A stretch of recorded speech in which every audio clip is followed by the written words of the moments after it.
Muy buena tarde, tercer año grupo B. Vamos a iniciar nuestra clase de Derecho Civil. Vamos a trabajar el tema de clases o clasificación de bienes, ya entrando al libro 4 del Código Civil de Puebla. De alguna manera ya habíamos estado checando la dinámica de la clasificación de bienes, ya había estado dándoles flashazos de cómo nosotros vamos a convivir con la palabra bien toda nuestra vida. Y de hecho, desde que tienen ustedes el conocimiento, el uso de razón, se han encontrado con que tenemos bienes que se pueden mover, bienes que no se pueden mover. Y en esa tesitura, hoy vamos a hablar sobre bienes, cómo se clasifican. Siguiente sesión hablaremos sobre los derechos reales, sobre la propiedad que está inserta ahí también, y las formas de sucesión testamentaria o intestamentaria. Para el derecho civil, sea el federal o el de aquí de Puebla, nuestra legislación va a clasificar a los bienes en muebles, inmuebles, principales y accesorios, aquellos bienes que son considerados de acuerdo a las personas que pertenecen, bienes mostrencos, bienes vacantes, bienes fungibles, no fungibles, los consumibles y los no consumibles. Entonces, en ese caminito vamos a checar el contenido de este video para que hagamos un encuadre perfecto.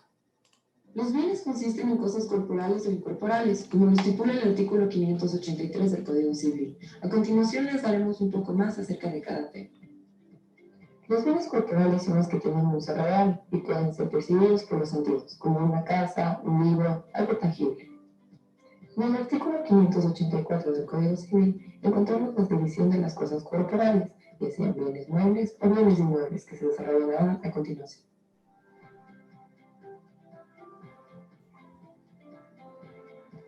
En el artículo 585 se estipula que los muebles son los que pueden transportarse de un lugar a otro, o sea, moviéndolos por sí mismos como los animales, por ejemplo. El artículo 581 estipula que los productos de los inmuebles y las cosas accesorias a ellos, como las hierbas de un campo, la madera, los animales de un lugar y demás, se reputan muebles. En el artículo 590 vemos que las cosas de comodidad o ornato que se clavan o fijan en las paredes de las casas y pueden removerse fácilmente sin detrimento de las mismas, se reputan muebles. Las cosas muebles se dividen en fungibles y no fungibles. Fungibles, aquellas que gozan del mismo poder liberatorio entre sí, se consideran por su número, peso o medida. Y las no fungibles son aquellas cosas no comparables o reemplazables. Los hechos que se deben se reputan muebles. La acción para que un artífice ejecute la obra convenida o resarza de los perjuicios causados por la inejecución del convenio entra, por consiguiente, en la clase de los bienes muebles. Esta es la clasificación que tenemos de acuerdo al Código Civil Federal.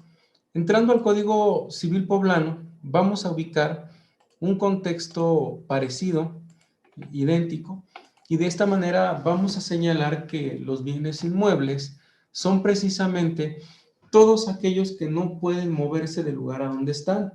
Regularmente es el suelo y las construcciones que se adhieren a él. De manera común diríamos, es la tierra en la que nosotros pisamos. Esos son los bienes raíces, que se les llama, de hecho, de manera común. Y pues bueno, seguido de ello, las plantas, los árboles, los frutos que dan los árboles y que se pueden cosechar.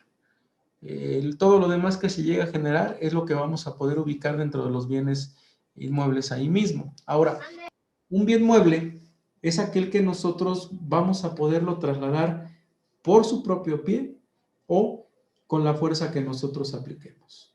Son sujetos de apropiación, nos vamos a poder quedar con ellos, nos vamos a poder llevar de un lugar a otro y sobre todo también los créditos, o sea, los dineros, los préstamos, van a poder también ser sujetos de apropiación de nosotros.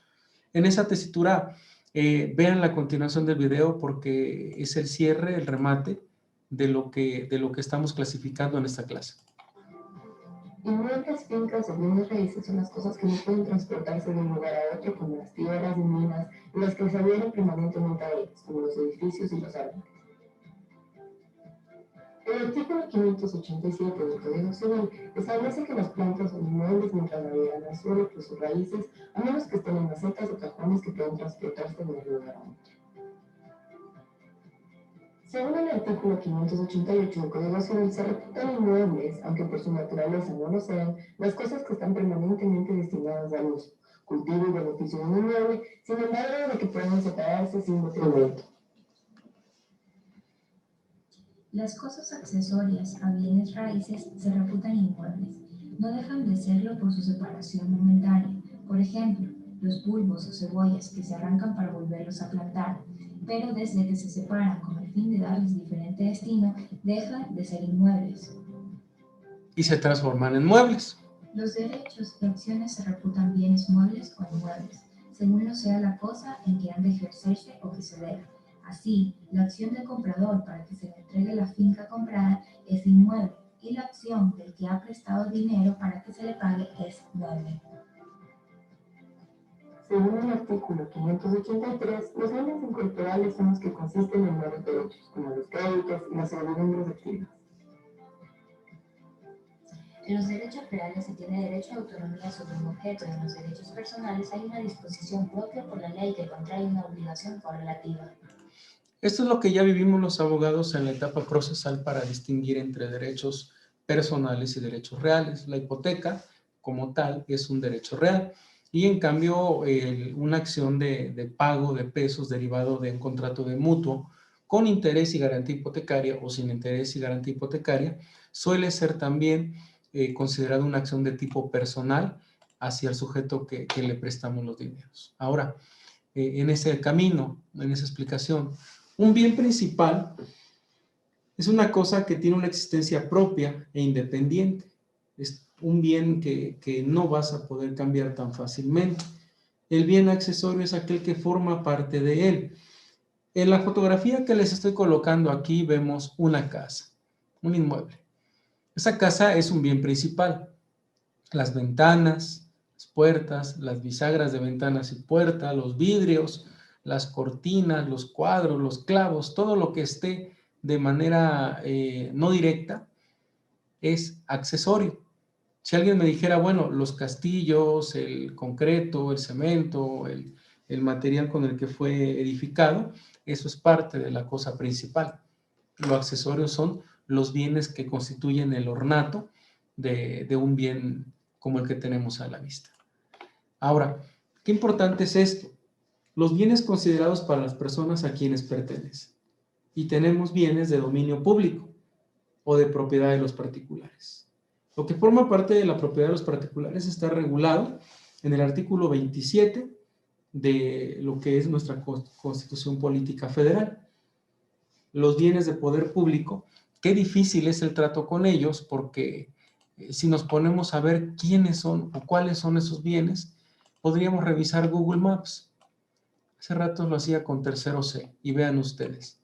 Será propio que haya una construcción a escasos, que serán aquí 2, 4, 6, aproximadamente 10 metros de la vía del tren hasta este edificio, o más aún, igual, 1, 2, 3, 4, como 6 metros, 8 metros de la vía del tren a este edificio,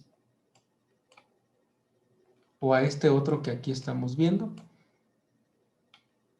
Vamos a pararnos acá. Vean esta propiedad. Hace un momento lo checábamos con los chicos. Y aquí tenemos un doble contexto. Aquí hay un río. Esta propiedad. Este es el cauce de un río, nada más que fue empequeñecido, es una barranca. Bueno, pues esta propiedad tiene un doble contexto. Esta propiedad no puede estar construida a esta altura. La ley te marca de 50 a 100 metros la construcción del ser humano a raíz de una vía del tren hacia lo que es tu propiedad. Y si hay una barranca o un río, la ley General de Asentamientos Humanos te marca también que debes de estar separado por lo menos 10 metros. Y vean qué tiempo, cuánto tiene de distancia. En promedio son 3 metros si bien nos va, pero aquí no cabe un carro. Y eso se reduce. Hay tramos en los que se reduce la situación de esta propiedad. Esta propiedad está atípica. Es una propiedad que tiene una construcción no regular. Y más aún, esta vía del tren ingresa a esta propiedad. No debía estar techada, no debía estar bardeada, precisamente porque hay una ley. Que hay una ley que nos marca esto. El derecho de vía, dice la ley ferroviaria en México, es precisamente la franja de terreno que se requiere para la construcción, conservación, ampliación, protección y en general para el uso adecuado de una vía general de comunicación ferroviaria, cuyas dimensiones y características fije la Secretaría de Comunicaciones y Transportes. El artículo 8 de esta misma ley nos habla quién tiene el dominio público de las vías generales de comunicación. Y en este caso, en la ferroviaria, lo tiene la Federación. En este mismo documento que les presento, observábamos con sus compañeros, vámonos acá, observábamos, esto fue accidental, observábamos esto, esta torre. Hemos visto muchísimo nosotros esto, estas torres con cables de energía eléctrica que atraviesan áreas habitadas. La Ley General de Población técnicamente no las prohíbe porque la estática que produce la energía eléctrica puede ser dañina al ser humano. Y, por ejemplo, lugares como Barranca Honda, aquí en Puebla capital, al norte de la ciudad, rumbo a Tlaxcala, pues es una colonia que está construida en un cerro, que por él pasan no solamente las torres de energía eléctrica, sino también pasan ductos de gas, ductos de gasolina, y hay barrancas, por eso es Barranca Honda. Entonces, esto es lo que nosotros no podemos hacer, y sin embargo el ser humano lo hace, lo edifica. También localizamos con sus compañeros hace un momento, localizamos en la cuenca del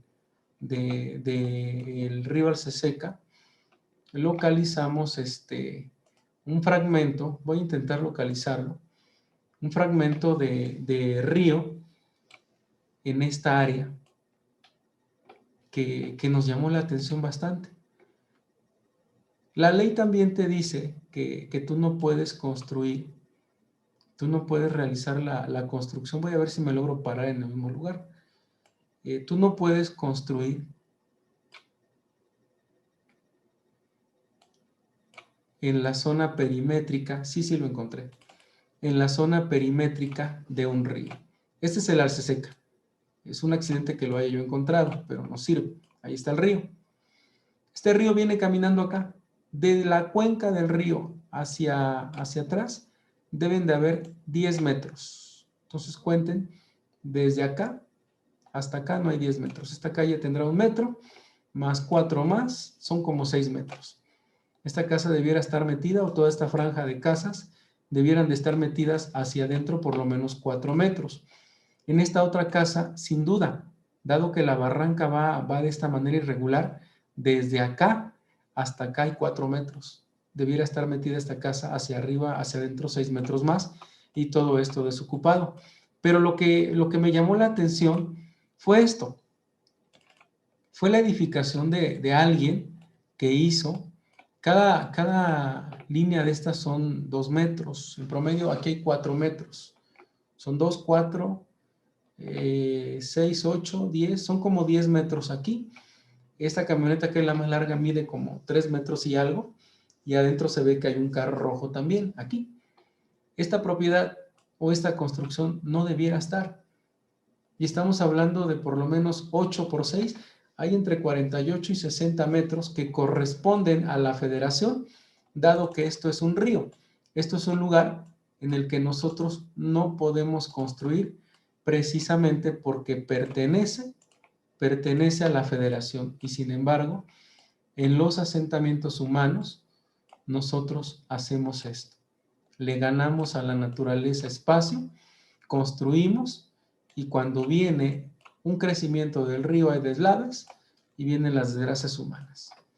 Y esto justificado está en la ley. La ley te dice que hay bienes de dominio público. sea por estrategia nacional, sea por evitar una destrucción, un daño al ser humano, sea por evitar la muerte del propio ser humano. Y nosotros intentamos ganarle al cauce del río, intentamos escarbar en áreas delicadas como son ductos de gas, ductos de gasolina, y vienen las desgracias grandes que hemos visto. Y sin embargo la ley te dice que no es, que eso pertenece a la federación. En los bienes que son sujetos de propiedad de nosotros los particulares, bueno, ahí no hay ningún problema, ahí mediante el artículo 27 de la Constitución va a haber propiedad pública, va a haber propiedad privada, va a haber una propiedad ejidal, una propiedad comunal, y en la propiedad privada la única limitante que vas a tener es el hecho de que no haya en el subsuelo un bien como el petróleo de interés público para que pues, se beneficie a la nación y no al ser humano en lo particular. Y además de ello, pues que no sea sujeto a una requisa o que no sea sujeto al procedimiento de expropiación. Que esto es lo que habría que contemplar de ese tema. Los bienes mostrencos son los bienes abandonados. Son aquellos bienes que nosotros perdemos y que alguien más encuentra. Yo les había platicado, según recuerdo, sobre un cheque. Cuando un cheque, cualquiera de nosotros lo encuentra ya endosado, el deber de nosotros es acudir a la oficina municipal a depositarlo, y ya que lo depositamos, tener un recibo, nos entregan un recibo con las características del cheque y el procedimiento que se va a seguir. Tendrá la autoridad que publicar edictos llamando al dueño.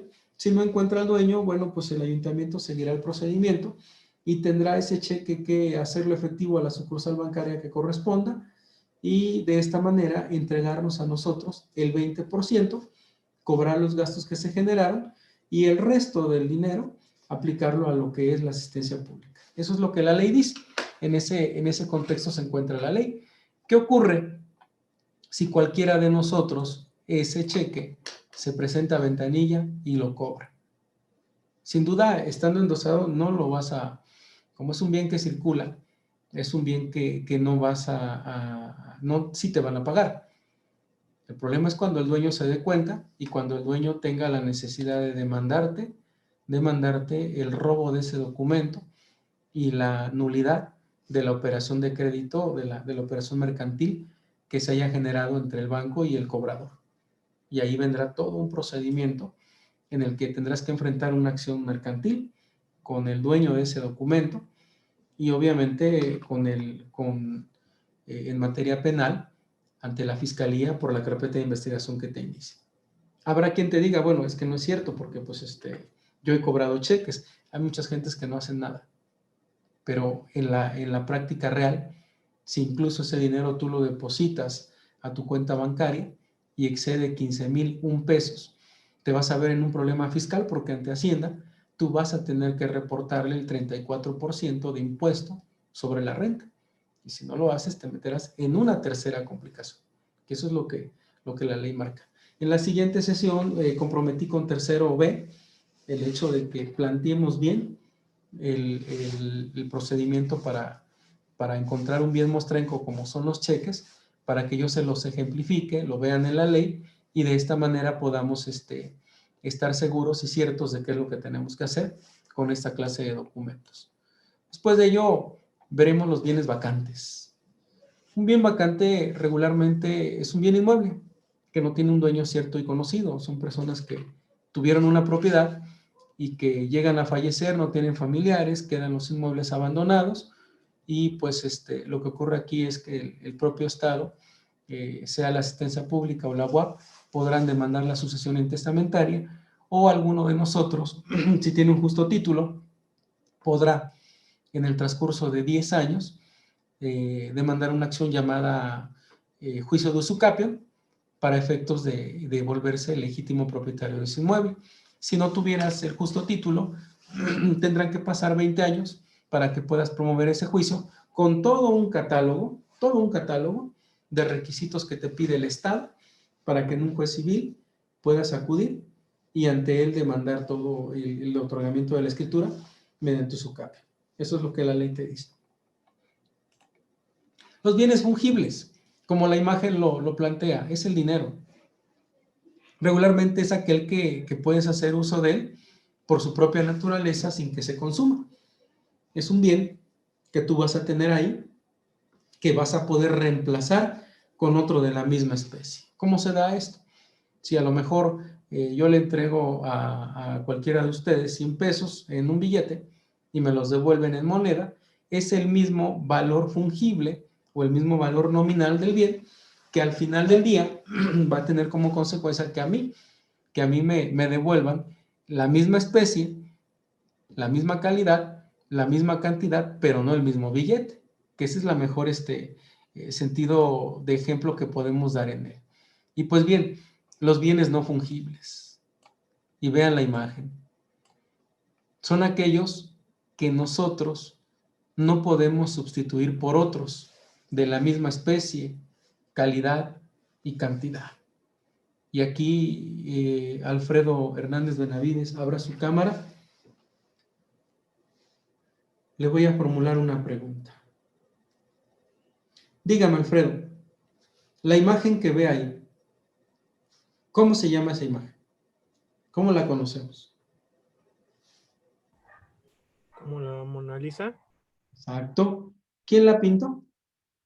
Leonardo da Vinci. Leonardo da Vinci. Si llegara yo y allá en Francia me tropiezo, caigo y me agarro y la rompo, ¿podré reponerla con otra del mismo valor?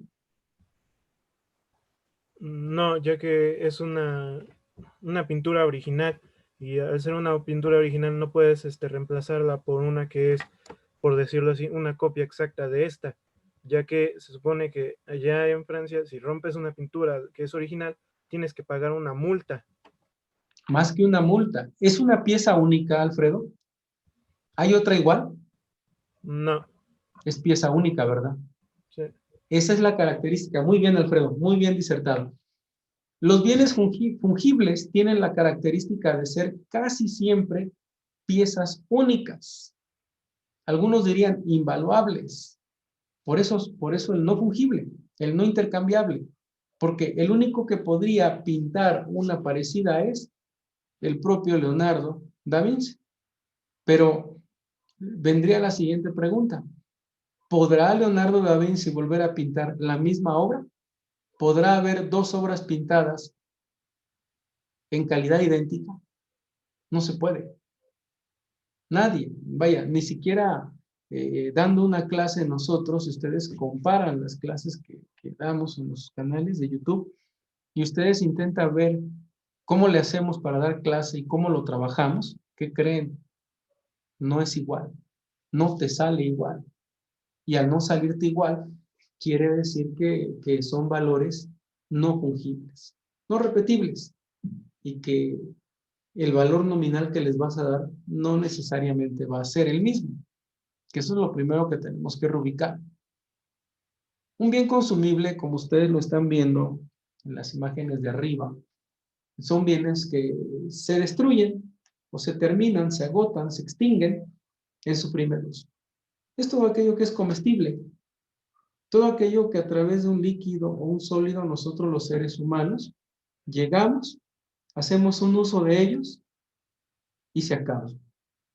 Pueden ser líquidos, pueden ser sólidos, regularmente, pues como lo reza la física, la naturaleza no se crea ni se destruye, solamente se transforma. Llegan a un proceso de transformación en el que nosotros, pues obviamente, ya le damos una tesitura diferente y cambia. En cambio, un bien no consumible. A la izquierda tenemos una oruga de construcción, una demoledora. Al centro tenemos ropa, tenemos una chamarra, una sudadera, ropa, etcétera, que el requisito básico de los bienes consumibles es que van a resistir nuestro uso de manera constante y prolongado. No lo olviden. El uso que nosotros le vamos a dar a esto es constante y prolongado. Esto es lo que tenemos en la derrama de lo que es el derecho, civil en tratándose de bienes. En cierre de clase, por favor, quisiera preguntar a Miguel Salinas, ¿qué le gustó, qué no le gustó de la clase? Pues no me gustó, o sea, me gustó todo, básicamente me gustó todo, básicamente porque pues adquirí nuevos conocimientos y pude ver las diferentes variantes que existen entre los diferentes bienes. Hay bienes fijos, bienes inmuebles, que son los que se mueven y cosas así, los bienes consumibles, los no consumibles, los de diferente valor y cosas así, los infungibles y cosas así, pues me gustó todo en conclusión. Ok, veamos esto para cerrar. Un árbol en mi casa. Vamos a ver un árbol en mi casa. Vamos a buscar imágenes. Ojalá y encuentre una imagen como la que he visto en Facebook. La volví a buscar, pero no la encontré en páginas de abogados. Vamos a ver una imagen que se parezca. Ok, bueno, más o menos se parece esta. Sigo con Salinas. Bien. Ay, ¿qué hice? ¿Dónde la llevé? Aquí está. Vean esta imagen. Este árbol, supongan que es un árbol de plátano.